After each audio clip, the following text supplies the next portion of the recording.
Now, to help us unpack the ongoing uproar in Nigeria's education sector following the recent UTMA controversy, I am now being joined by Mr. Oriyomi Ogunwale, the team lead at EduPlanner. Thank you for joining us.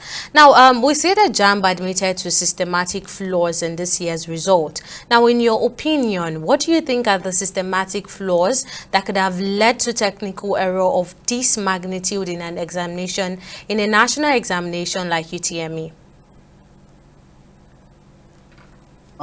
Thank you for having me.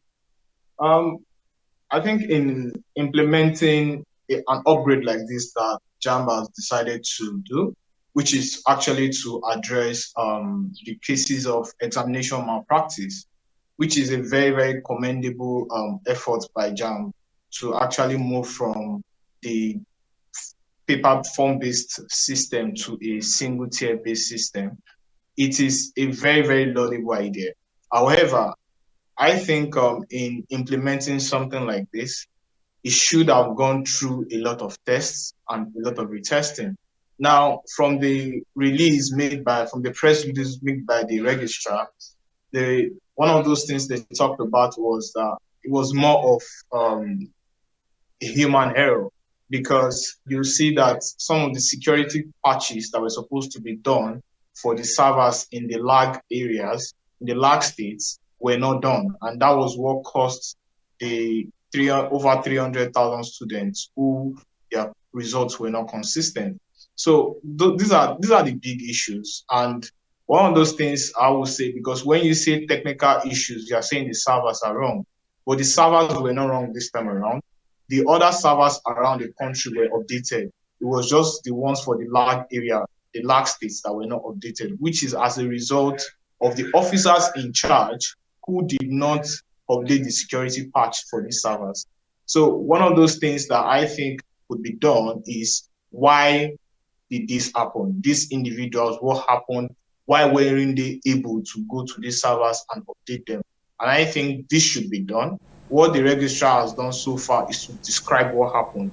We still Okay. don't know the reason why the officers did not update these servers. This is Uh, something we are supposed to Sorry, investigate and sorry to report cut you accordingly. short. But with what you've said so far, we see that based on what you're saying now, it's the human section that adds the issue. Now, Nantes called for the resignation of the JAM registrar and compensation for the victim's family that died. Now, are these demands reasonable, or are they too emotionally charged? And we also said that some lawmakers have praised JAM's registrar for admitting the error and increasing revenue. What is your take on these two issues?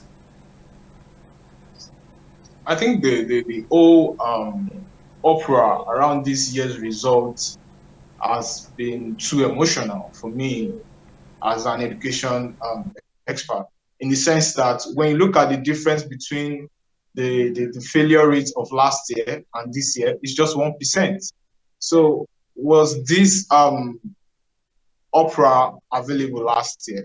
And I think for me, like, technology coming in now from JAM is going to address this examination malpractice issues, which will also address other issues.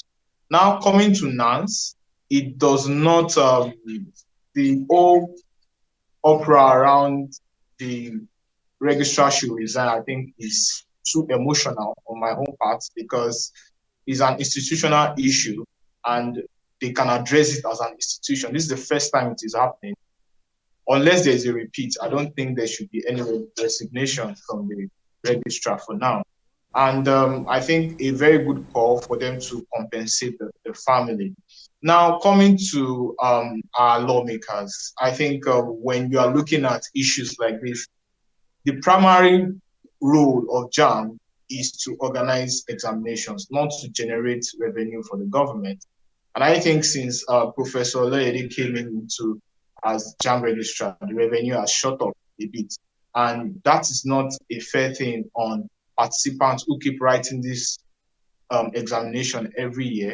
Some have called for the fact that JAM should be extended beyond the 1 year expiry dates to 2 years. And I still think also that government should be subsidizing examinations like this.